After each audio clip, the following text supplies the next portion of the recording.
Hey guys, welcome back to my channel. Hope you guys are doing really well, and today I'll be sharing with you how to make this super easy, yes, super soft oat wheat whole bread. If you make this bread, trust me, you will stop buying your store-bought breads. So let's get started. In a bowl, I've taken butter, then I've added my rolled oats, then I've taken my instant yeast, and then I've taken a little bit of salt and added my boiling hot water to it.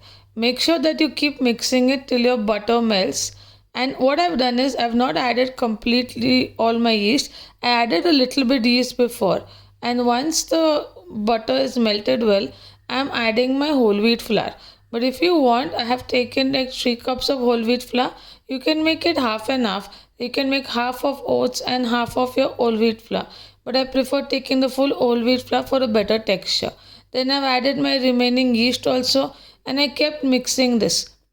Before adding your whole wheat flour or yeast the second time, just make sure that it's the oats mixture has been reached to your room temperature.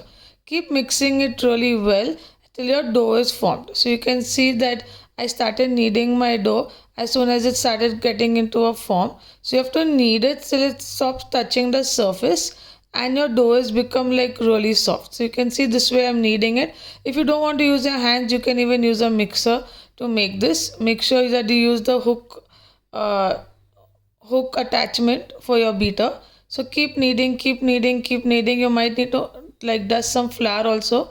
So keep kneading till it doesn't touch your surface. So you can see how nicely it's being removed.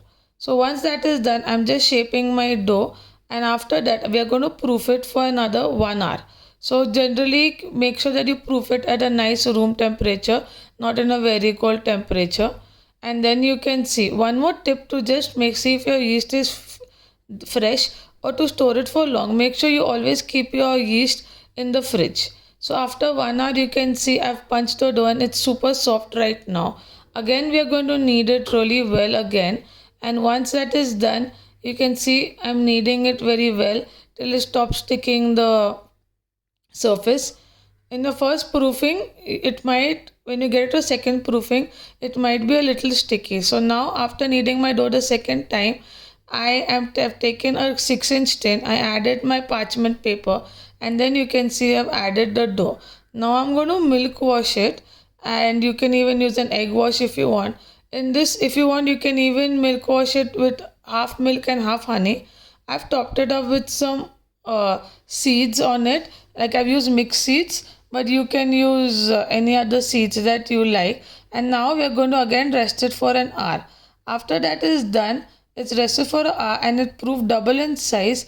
I'm going to bake it at 180 degrees for 40 to 45 minutes till my bread is done. And you can see once the bread is cool, I sliced it and checked how beautiful texture has come out.